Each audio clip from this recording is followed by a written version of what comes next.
새해 첫 주일을 맞이하였습니다. 우리가 새해가 되면은 복 많이 받으세요 라고 인사를 합니다. 우리는 그 인사를 받을 때마다 기분이 참으로 좋습니다. 실제적으로 복을 주지 않음에도 불구하고 그 말씀 한마디 때문에 우리는 기분이 좋아지는 그런 인사라고 해서 우리는 새해 복 많이 받으십시오 라고 인사를 합니다. 새해가 되면 모든 것이 새롭지요. 과거에는 새해가 되면은 새 학기가 되므로 우리는 새 가방을 메고 새 책을 가지고 공부한다고, 또한 새로운 친구들을 만난다고 해서 신나게 학교에 갔던 그런 어린 시절도 있었습니다. 새해가 되면은 모든 것이 새롭습니다. 새 아침, 새해 첫 주일, 새해 첫 만남은 무엇과도 비교할 수 없는 만남입니다. 그래서 이제 오늘은 새해 첫 주일을 주님 앞에 드리기 위해서 먼 길을 마다하지 않고, 또 그렇게 또 소중한 시간을 또 먼저 하나님 앞에 드리기 위해서 저희들은 이렇게 주님 앞에 나와 예배를 드립니다. 지금 저와 여러분의 이 모습을 보시고 예수님께서 흐뭇한 표정을 보시고 주님께서는 저희들의 모습을 볼 때마다 그야말로 흐뭇한 얼굴로 저와 여러분들을 바라보고 계실 것을 분명합니다. 아멘. 믿으십니까? 아멘. 정말로 주님, 오늘 이 시간 저희들의 모습을 보시고 기쁘십니까? 라고 물을 때 주님께서는 정말 흡족한 모습으로 저희들을 바라보고 계실 것입니다. 아멘. 오늘이요, 오늘 이 광경이, 이처럼 흐뭇한 광경인 말씀이 본문에서도 똑같이 나옵니다. 정말 흐뭇한 광경입니다. 성경에서 제자들이 부활하신 예수님을 찾아 나선 것이 몇 번이나 될까요? 예수님께서 십자가에 돌아가셔서 부활하셨죠?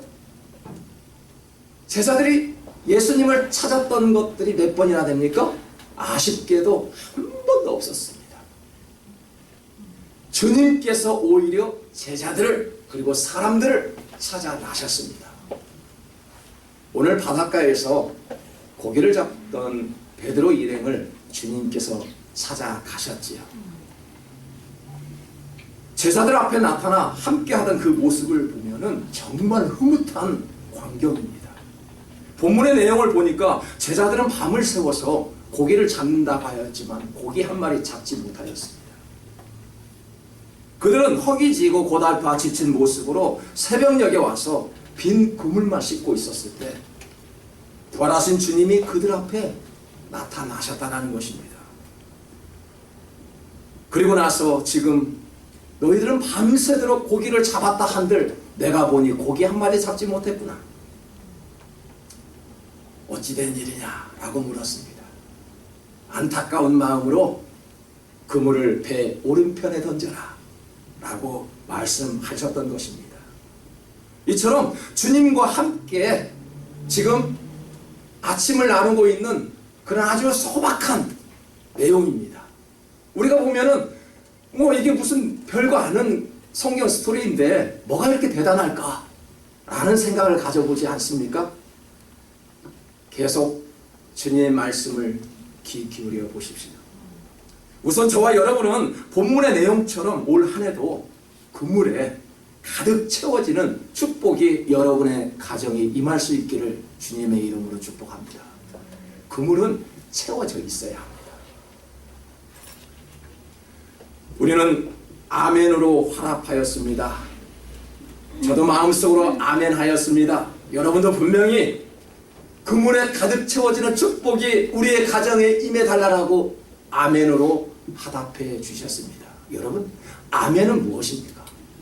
아멘은 말씀 그대로 될지어다, 그렇게 되리라는 것을 믿겠다라고 우리는 아멘합니다. 그리고 아멘이는 또 한 가지 뜻은 그 말씀에 책임을 지겠다라는 것입니다. 여러분, 아멘 했으면요 거기에 대한 책임을 지어야 합니다. 이제 그물에 가득 채워지는 축복, 여러분의 몫입니다. 책임을 지어야 합니다. 여러분, 진실로 그렇게 되기를 원한다면 우리는 어떻게 할까요? 새해부터는 더욱더 순종하는 모습으로 사시면 됩니다. 축복의 시작은 순종에서 나오게 됩니다. 주님께서 순종하라. 오늘 본문 6절에 보니까 이르시되 그물을 배 오른편에 던지라 그리하면 잡으리라 하시니 이에 던졌더니 물고기가 많아 그물을 들 수 없더라. 참 흡족한 모습이지요. 제자들이 원했던 것은 먹을 양식인 물고기였습니다. 그들은 고기 잡는 선수들이었지요. 그러나 밤새도록 그물을 던졌지만 미안하지만 한마디로 잡지 못하였습니다. 그들의 실력이 부족해서였던가요? 그물이 오래된 그물이었었나요? 아닙니다. 언제 고기가 그물에 가득 채워졌습니까? 그물을 오른편에 던지라고 말씀하실 때, 아멘. 그 말씀에 순종할 때부터 그물에 채워지기 시작했다는 아멘. 것입니다. 우리가 땀을 흘려 일한 후에는 반드시 열매가 있기 마련입니다. 순종한 후에도요 반드시 기쁨이 주어지는 것이 성경적입니다. 저는 어렸을 때 심부름을 하면은 꼭 돈을 받았습니다. 참 못된 아이였나 봐요. 꼭 심부름만 할 때 돈을 받았어요. 아마 부모들이 순종의 모습을 가르치기 위해서 그랬나 저는 생각이 듭니다. 할아버지 흰머리카락 하나하나를 뽑아줄 때마다 저는 10원씩 돈을 받았던 어린 시절이 있었습니다. 일을 할 때 돈을 벌 수 있고요. 순종할 때 무언가 얻을 수 있다라는 그런 부모들의 가르침이었나 생각해 보기도 합니다. 여러분, 요즘 사람들은요, 땀 흘리지 않고 돈을 벌려고 합니다. 뭔가 쉽게 재물을 취하려고 합니다. 공부는 하지 않으면서 무언가 높은 곳에 앉아 있기를 원합니다. 순종도 노력도 하지 않으면서 자식들에게 많은 재물을 물려주고요. 용돈을 많이 주면은 오히려 그 아이에게 그 자식을 망가뜨리는 원인이 되기도 합니다. 성경에서도 보니까요. 축복은 그냥 얻어지는 것이 아니더군요. 고기 잡는 기술도 없었던 예수님의 말씀을 듣고 믿음으로 순종할 때 하나님께서는 덤으로 주는 것을 우리는 바라볼 수 있습니다. 여러분, 한 해를 살아가는 동안 하나님의 말씀이 임하거든 우리는 오히려 고맙게 받아들일 수 있어야 합니다. 순종이란 자신이 일하는 것으로 우리는 생각을 하지요. 순종하면 내가 무언가 손해를 보는 것도 합니다. 하지만 순종하면 마음이 있을 때부터는요, 제가 하는 것이 아니더라고요. 순종하는 마음이 주어질 때부터 하나님이 일하시는 것을 느끼지 않습니까? 우리는 입으로 순종하면 됩니다.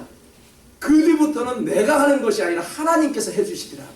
하나님께서 힘주시고요. 하나님께서 능력도 주시더라고요.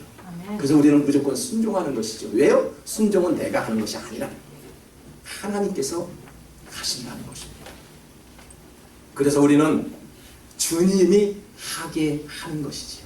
내가 하려고 하니까 힘이 들지요. 주님께 부탁을 해야 합니다. 아멘.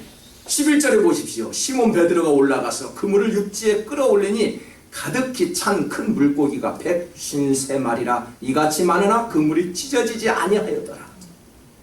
그물이 찢어지지 아니하였다는 것은 무엇입니까? 그물이 찢어지지 않았대요. 오늘 보니까 그물이 아무리 좋아도 빈 그물이면은 무엇 할까요? 아무리 몫이 좋아도 손님이 없으면은 그 가게는 어떻게 될까요? 아무리 좋은 위치에 초호화스러운 교회 건물이 들어섰을지라도 그 안에 예수님의 마음과 사랑이 없으면은 텅 빈 마음이면은 그 교회는 어떻게 될까요? 여러분, 이것은 자랑거리가 되지 않습니다. 좋은 그물이면은 아무 소용없다는 것입니다. 그물 안에 가득 채워지는 축복이 임할 때 바로 그물 안에 들어있구나. 이게 바로 수확이구나. 결실이구나. 라는 것을 느끼게 합니다. 한 가지 명심하십시오. 2016년도 계획을 우리가 다 세웠을 것입니다. 저도 한 달 전부터 내년에는 우리 교회가 이렇게 해야 되겠다라며 하나님 앞에 기도하면서 나아갔지만 제 의지가 더 많이 들어갔습니다. 사실입니다. 고백합니다. 인간적인 마음으로 나는 이렇게 해야 되겠어요. 하나님 도와주실 것이지요. 우리 그렇게 계획 세우죠. 우리는 지난 매출이 이 정도였으니까 내년 매출은 더 많은 회사에서도요 그렇게 계획을 세우게 됩니다. 여러분들 학교 생활도 계획을 세우잖아요. 다 계획을 우리의 마음으로 세우는 것이지. 아멘. 여러분, 우리가 잠도 줄이고요 뛰어다니며 일을 해도 주님이 채워주지 않으면 그 계획도 헛수고라. 아멘. 우리가 아무리 훌륭한 지식과 경험과 모든 것들을 동원해서 다 잘 계획을 세우지만은 하나님이 도와주시지 않으면 모든 계획이 물거품으로 된다는 사실입니다. 아멘, 아멘. 그래서 주님이 하게 해야 합니다. 아멘. 잠언 16장 9절에 보십시오. 사람이 마음으로 자기의 길을 계획할지라도 그의 걸음을 인도하시는 이는 누구시라? 여호와시라. 아멘. 우리는 내가 하려고 하니까 힘이 들더라는 이야기예요. 하나님 앞에 맡길 때 나의 짐이 가벼워진다는 사실을 알아야 합니다. 아멘. 제자들은 고기를 잡으려요 만반의 준비를 다 했지요. 밤잠 안 자면서 새벽까지 그물을 내렸습니다. 정말로 그렇게 수고했지만 고기 한 마리 잡히지 않았지요. 왜요? 주님이 계시지 않았기 때문에 그렇습니다. 아멘. 주님이 없는 그곳에서는 고기 한 마리 보이지 않았습니다. 돈을 많이 벌었는데 도둑을 맞으면 무슨 소용이 있을까요? 아무 필요 없습니다. 추수해서 곳간에 가득 쌓아두었는데 홍수가 나서 물에 떠내려가 버리면 어떻게 될까요? 이제 내년이 아니죠. 이제 1월, 2월, 3월까지 비가 많이 온대요. 캘리포니아에. 걱정돼요. 그래서 먹을 양식을 다 사놔야 된대요. 마치 전쟁이라도 일어나는 것처럼 먹을 양식을 다 구비해야 된답니다. 이제 정전도 돼서 불도 다 안 들어옵니다. 수도가 막히고요. 그러면 어떻게 해야 됩니까? 먹을 양식들을 준비해 놔야 된대요. 그 정도로 지금 심각하다고 이야기를 해요. 여러분, 우리가 아무리 많은 것들을 쌓아두어도 홍수가 나서 다 떠내려가 버리면 아무 쓸모 없다는 이야기죠. 몸에 병이 들어버리면 그 많은 재산을 어떻게 할래요? 아무 필요 없지. 솔로몬이 그렇게 고백을 했잖아요. 그 많은 부와 명예를 가지고 있음에도 불구하고 마지막 인생을 뒤돌아보니까 다 헛것이었다라고 고백하지 않았습니까? 여러분, 우리는 그 그물에 찢어지지 않는 그물에 보화들이 채워져 있어야 합니다. 아멘. 하나님께서 지켜주실 때 그것이 가능하다는 이야기입니다. 아멘. 이것이 바로 수확이라고 이야기하죠. 수확. 올라오다가 그만 그물이 툭 터져버렸어요. 큰 물고기를 잡다가 낚시해 보셨나요? 들어 올렸는데 그만 낚싯대가 부러져서 고기가 떨어졌어요. 아무 필요 없어요. 많은 그물에 고기가 잡혔는데 올리다가 그물망이 터져버리면 그 고기가 다 쏟아져 버렸어요. 다 필요 없다는 이야기죠. 사랑하는 성도 여러분, 여러분의 가정과 일터에는 주님께서 함께 지켜주셔야 합니다. 아멘. 이 교회가 주님이 일하시더라도 주님의 자리를 내놓아야 합니다. 아멘. 그물도 하나님이 함께 들어 올려 주어야 비로소 끝까지 고기를 지킬 수가 있지 않겠습니까? 아멘. 오늘 새해부터는 더욱 주님과 함께 일하시기를 주님의 이름으로 축복합니다. 아멘. 요한복음 21장 12절에 보니까 예수께서 이르시되 와서 조반을 먹으라 하시니 제자들이 주님이신 줄 아는 고로 당신이 누구냐 감히 묻는 자가 없더라. 예수님이 제자들과 함께 아침 식사를 하기 위해 부르시는 장면이지. 누군가와 식사를 한다는 거 너무너무 축복되는 거 아닙니까? 저는요 신앙생활을 하면서 우리 담임 목사님하고 식사를 하는 것이 꿈이었어요. 한 8,000명, 10,000명 되니까요. 우리 담임 목사님 한번 만나려면은 한 1년은 줄을 서야 됩니다. 참 우리 담임 목사님하고 식사하는 것이 너무너무 꿈이었어요. 제가요. 그래서 딱 한 번 제가 식사를 해본 경험이 있어요. 여러분, 투자자 워런 버핏 혹시 알고 계시나요? 그분하고 식사를 하면 돈이 얼마나 드는 줄 알고 계시나요? 그분은 1년에 한 번씩 경매에 붙입니다. 나하고 식사할 사람 누굴까? 경매에 붙이는데요. 자그만치 210만 달러. 그분하고 식사를 한 번 하려면 210만 불이 들어가야 된대요. 계산도 안 나요. LA 집에 보통 100만 불이라고 칩시다. 그럼 집 2채, 점심 식사 한 번 하기 위해서 집 2채, 3채 정도의 돈을 투자해야만이 그분을 만날 수가 있대요. 그분과 식사하는 것이 뭐 이렇게 대단합니까? 그런데요, 그분과 식사를 하게 되면 그분의 성공 스토리를 다 들을 수 있대요. 뭔가 새로운 것들을 들을 수 있기 때문에 그 많은 돈을 투자하면서 그분과 식사를 하려고 합니다. 여러분, 우리는 그런 사람들이 아닐지라도 옆에 있는 성도들과 목회자들과 또 사랑하는 친척들과 함께 식사하는 거 큰 기쁨으로 여기지 않습니까? 그런데 진짜 기쁨은 어디에 있는 줄 아십니까? 저와 여러분은 날마다 예수님과 식사하고 계십니다. 아멘. 그거 모르고 계시죠? 모르니까 복이 임하지 않는 것입니다. 날마다 주님과 함께 하는데 그것을 모르지요. 저희들은요. 그 기쁨을 모르지요. 감격을 모릅니다. 왜 210만 불씩 들여서 그런 버핏과 같은 그런 사람들과만 식사를 하려고 계십니까? 여러분, 분명한 사실은 우리는 그보다 더 뛰어난 예수님과의 식탁의 교제를 나눌 수 있다는 사실을 아셔야 합니다. 누가 그런 축복의 자리를 차지할 수 있을까요? 예수님을 보고 당신이 누구냐고 묻지 않는 자입니다. 로마 총독 빌라도는 법정에서 예수님에게 너가 정말 유대인의 왕이냐라고 물었습니다. 물었다는 것은요, 예수님을 인정하지 않았다는 것입니다. 그리고 죄를 뒤집어 쓰겠다는 이야기죠. 왜 묻습니까?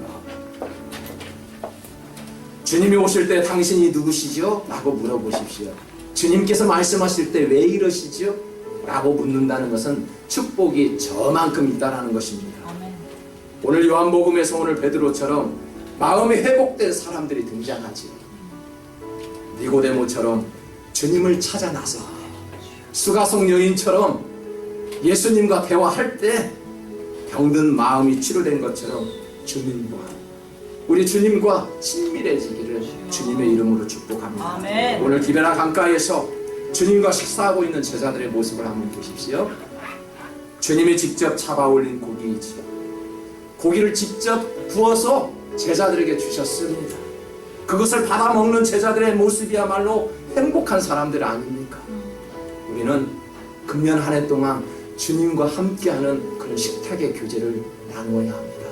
여러분의 가정에서 그리고 일터에서 이 교회에서 날마다 주님과 함께하는 식탁의 교제를 나누어서 우리가 마음이 찢어지도록 애타는 마음으로 주님을 갈망할 때 주님께서 비로소 그래 그물이 찢어지지 아니하도록 축복을 그 그물 안에 잔뜩 넣어주겠다라고 주님께서 말씀하실 것입니다.